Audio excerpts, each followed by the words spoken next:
Good evening. I am Opangi Pujita from CSE department and my project is titled as Heatwave Prediction, a multi-region analysis using AI. This work was carried out under the guidance of Dr. Chandana. I chose this topic to address the growing challenge of extreme heat due to climate change. I implemented a data-driven approach to forecast heat waves effectively. Introduction. Why to study heat waves? I explored this because climate change is driving extreme temperature spikes which lead to serious health risks like heart stroke and high energy demand. I wanted to find a way to predict these events and reduce their impact. My goal was to predict heat waves using historical climate data and machine learning. I built a reliable forecasting model that helps with early warnings and mitigation planning. For this, I implemented a data-driven AI approach using historical datasets and machine learning models to achieve accurate predictions. I got results that can make a real difference in how we prepare for heat waves. Datasets overview. For my project, I worked with three major datasets to ensure robust analysis. First, the USCRN provided monthly and daily temperature and precipitation data from across the US. Second, NOAA climate data online gave me historical weather data for cities like New York and Tehran. Third, Bagley Earth offered 2.9 million global records covering temperature trends from 1995 to 2019. I carefully pre-processed these datasets, ensuring high data quality before feeding them into my machine learning models. I did this to build a strong foundation for my heatwave predictions, and I got reliable inputs that made my analysis effective. Methodology overview for heatwave prediction.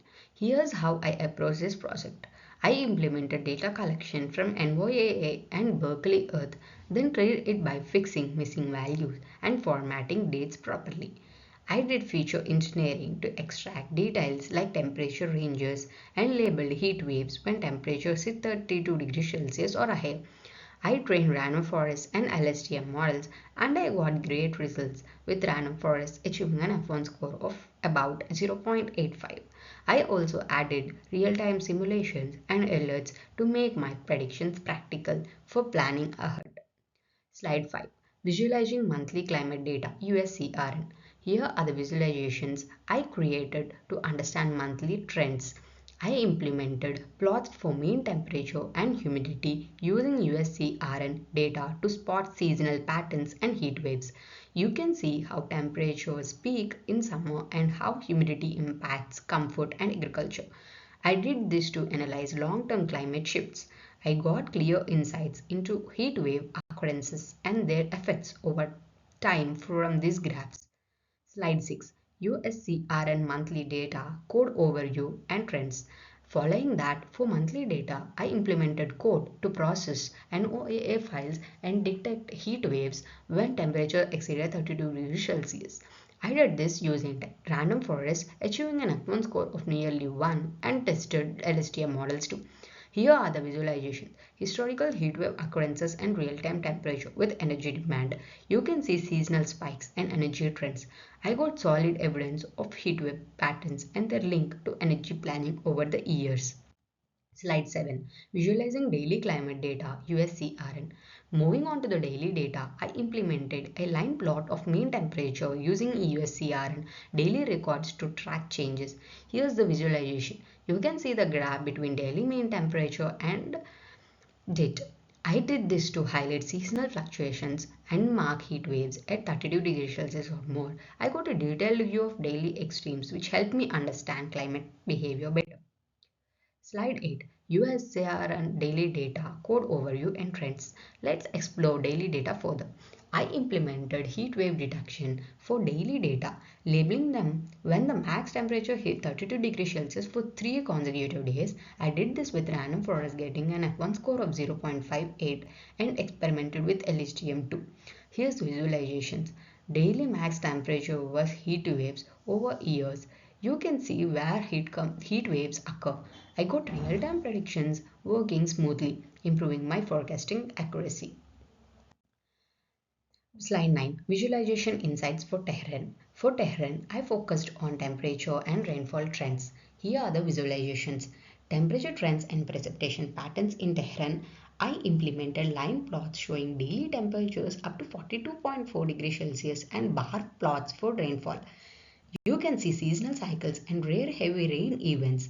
I did this to study Tehran's climate extremes and I got proof of frequent intense heat waves. Slide 10. Tehran's code overview and trends. Continuing with Tehran, I implemented analysis to track heatwave days increasing from 2017 to 2025. I did this by checking for 3 days period above 32 degrees Celsius. Here are the visualization that are heatwave frequency by month and daily max temperature with heatwave days. You can see July and August as peak months. I got a clear trend of rising heat wave frequency, showing Tehran's vulnerability to heat. Slide 11. Visualization insights for New York. Turning to the New York, I implemented temperature analysis from 2023 to 2025. Here's a visualization temperature trends in New York. I did this to show seasonal highs of 34.4 degrees Celsius and lows of minus 28.9 degrees Celsius, marking heat waves at 32 degrees Celsius.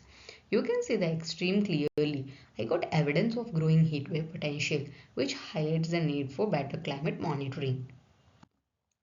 Slide 12. New York's code overview and trends.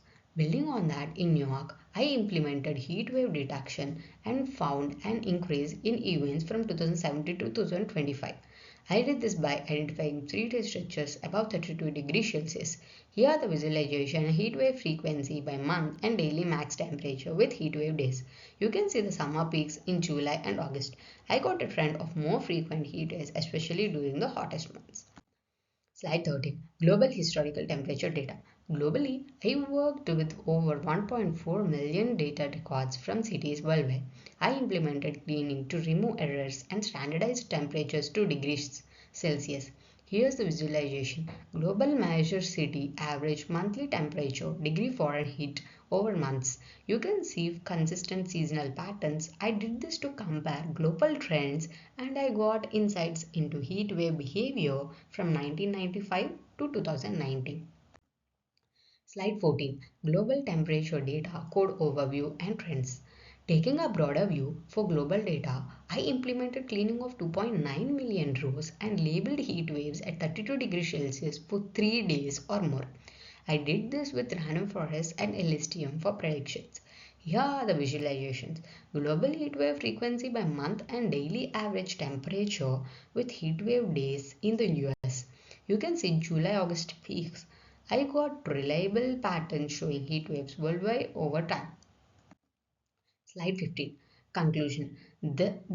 Through this project, I successfully analyzed global and regional heatwave trends using machine learning, achieved high prediction accuracy with random forest F1 score as 0.85, found clear seasonal trends with Tehran experiencing 15 to 20% more heat waves than New York 5 to 10%, integrated real-time simulations and alerts improving heat wave prediction and response planning. I did this to tackle climate challenges with AI and I got results that can help communities prepare better. References. Here are the references I relied on for my project. I gathered data from trusted sources like the US Climate Reference Network, like the NOAA Climate Data Online and Berkeley ETH. I implemented my analysis using these datasets, which provided a strong backbone for my work. You can check the links on the slide for more details. Thank you. I have submitted codes and results in the classroom as well. I implemented this project to improve how we predict and manage heat waves using AI. Once again, thank you.